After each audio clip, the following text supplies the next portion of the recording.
toy izao manaraka izao kosa ny fampahafantarana ny mombamomba ny premier ministre vaovao Ntsay Christian izay nataony sekretera général ny fiadidina ny République. Taorin'ny famakina ny didim-panjakana manendry an'Andriamatoa Ntsay Christian ho premier ministre lehibe ny gouvernement ny sekretera général ny fiadidina République dia nanazava fohifohy ny momba ity premier ministre vaovao ity.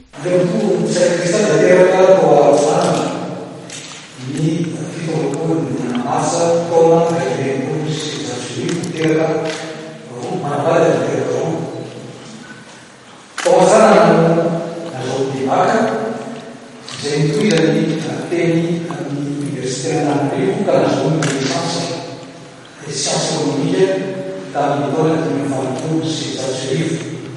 L'Università italiana di Parigi sta a Marseille, Francia, per 6 anni, sei a lavori di titolo di progetti, tecniche di gestione e di direzione d'entreprise, lavori nel centro di finanziarie economiche e banchiere. Mombami a San Michele, si riceveva anni, taorni segreto farmaci izay Betany Senitona mitedera rehetra samihafa karazana farany ho directeur général ny segreto. Taorin'izay kosa dia efatra général ny Solima Sotava Malagasy mitona temisifolo sy sivinjato ka hatramitona fito sivifolo sivinjato. L'organizzazione dia Departamento Nazionale di Dedicazione al programma Madagascar, generata dall'IT, dall'Operazione Tornei, si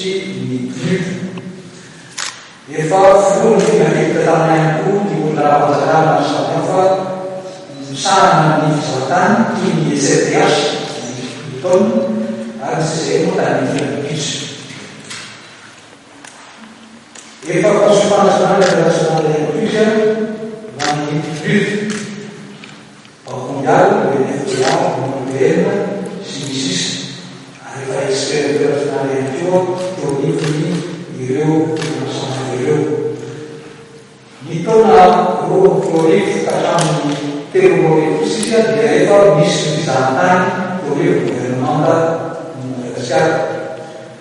Anche i cinesi hanno dato all'algoritmo di assolutamente di funzionare di ASA, nell'organizzazione nazionale, e dall'algoritmo Juan Comoro, Madagascar, Maurice Ari Seychelles.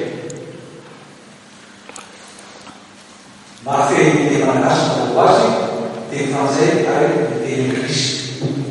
Andrasana ato ato zany sy ny fifamindra-pahefany eo amin'ny premier ministre vaovao sy ny teo aloha hatreto kosa dia mbola manohy ny asany ireo mpikambana eo anivon'ny gouvernement mandra-pitsangany gouvernement vaovao.